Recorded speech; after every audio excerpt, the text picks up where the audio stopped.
प्राचीन काल में महर्षि वर्धयंतु के गुरुकुल में कौत्स नामक एक विद्यार्थी था। गुरुकुल से शिक्षा समाप्त कर जब कौत्स जाने लगा तो गुरु को प्रणाम कर बोला, गुरुदेव, आपकी कृपा तथा आशीर्वाद से मैंने शिक्षा पूर्ण कर ली। अब गुरु दक्षिणा के लिए आज्ञा दें। आचार्य आशीर्वाद देते हुए बोले, वत्स, तुम गुरुकुल के मेधावी छात्र रहे हो। मेरा आशीष है तुम जीवन तथा समाज का विकास करने के लिए अपनी शिक्षा का उपयोग करो। छात्र सिर झुकाकर बोला, मैंने आपके आश्रम में रहकर इतने दिन तक जीवन बिताया तथा गुरुकुल में निःशुल्क शिक्षा ग्रहण की। इसके लिए मुझे गुरु दक्षिणा की आज्ञा दीजिए। गुरु दक्षिणा देकर मुझे बड़ा संतोष होगा। महर्षि वर्धयंतु मना करते रहे, मगर कौत्स ने जब बार बार दक्षिणा के लिए हट किया तो महर्षि ने कहा, 1 सहस्त्र स्वर्ण मुद्राएं मेरी गुरु दक्षिणा होगी, दे सकते हो? कौत्स ने आज्ञा स्वीकार करते हुए कहा, आपका आशीष दें गुरुदेव, अवश्य लाऊंगा। यह कहकर कौत्स 1000 स्वर्ण मुद्राएं लाने के लिए आश्रम से चल पड़ा। इतनी स्वर्ण मुद्राएं कहाँ से मिलेंगी, यह विचार करते हुए वह चला जा रहा था और ध्यान आया, कौशल नरेश महाराज रघु से ही उसे इतनी मुद्राएं मिल सकती हैं। उसने महाराज रघु के दरबार में जाने का निश्चय किया। कुछ दिनों की यात्रा के पश्चात जब महाराज रघु के द्वार पहुंचकर देखकर हैरान रह गया। महाराज ने मिट्टी के पात्र में जल भरकर कौत्स का अभिषेक किया। यह संयोग की बात थी कि महाराज रघु कुछ देर पहले ही सर्वमेघ यज्ञ करके उठे थे। अपना सर्वस्व दान कर यज्ञ के ब्राह्मण तथा पुरोहित विदा हो चुके थे। राजकोष खाली हो चुका था। मिट्टी के पात्र में जल लेकर महाराज रघु को अभिषेक करते देख कौत्स को बड़ा दुख हुआ। वह स्थिति समझ गया। आशीष के लिए अपना हाथ उठाकर उदास मन से चलने लगा। रघु ने पूछा, विप्रवर, उदास क्यों होते हो? कहो, कैसे आगमन हुआ? कौत्स बोले, कुछ नहीं महाराज, मैं असमय आपके पास आ गया।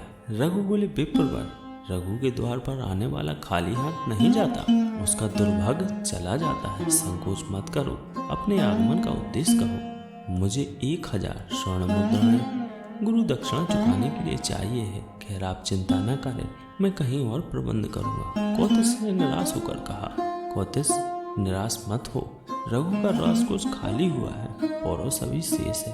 तुम अतिथि गृह में विश्राम करो, तुम्हारे लिए गुरु दक्षिणा का प्रबंध कल हो जाएगा। कौत्स अतिथि गृह में विश्राम करने चला गया और रघु अपने दरबार में जाकर विचार करने लगे कि अतिथि की मांग कैसे पूरी की जाए। वे राजकोष, निजी कोष तथा आभूषण आदि सब दान कर चुके थे। कुछ भी न था जो कौत्स को गुरु दक्षिणा के लिए दिया जाता।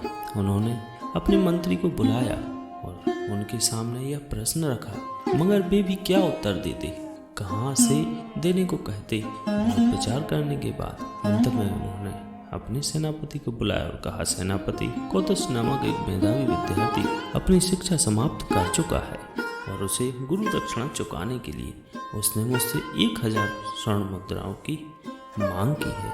कल उसे मुझे 1000 स्वर्ण मुद्राएं देनी है। सेनापति ने कहा, महाराज, जैसी आज्ञा। सेना तैयार करो, कल प्रातः कुबेर पर चढ़ाई करके उसकी रोज से मुद्राएं ली जाएंगी। रघु ने सेनापति को आदेश दिया, जो आज्ञा पाकर सेनापति चला गया। रघु निश्चिंत होकर राजमहल में चले गए, मगर रघु के इस निर्णय की खबर फैलते फैलते देवलोक तक जा पहुंची।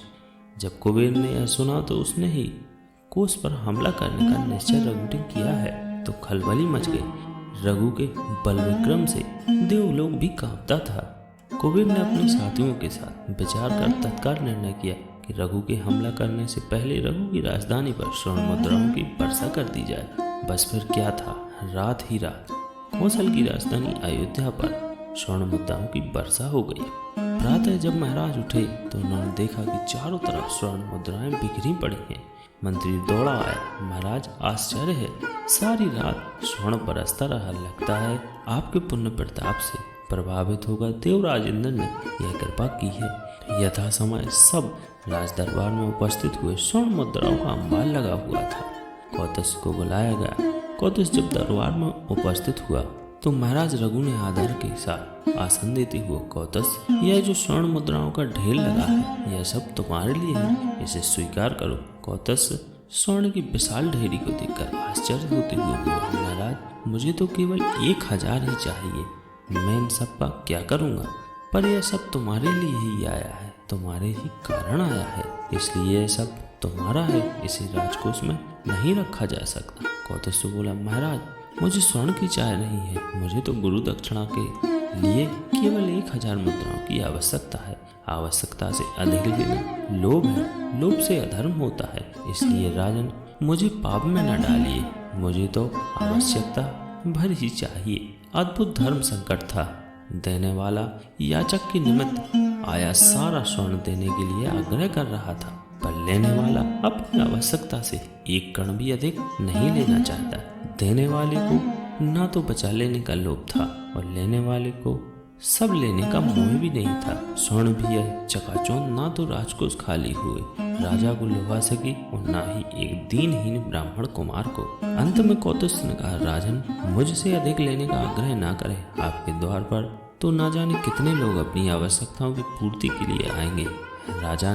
राजा के नाते अपनी प्रजा की आवश्यकताओं को जनता और उनसे पूरा करना आपका धर्म है, इसलिए इसमें से शेष रखने के लिए आप ही अधिकारी हैं। जब लेने वाला आवश्यकता से अधिक संचय करे तो राज्य में चीजों का अभाव होगा, विषमता फैलेगी, दुख पीड़ा ऊंच नीच के वर्ग पैदा होंगे, अशांति फैलेगी, इससे राजा तथा प्रजा दोनों दुखी होगी।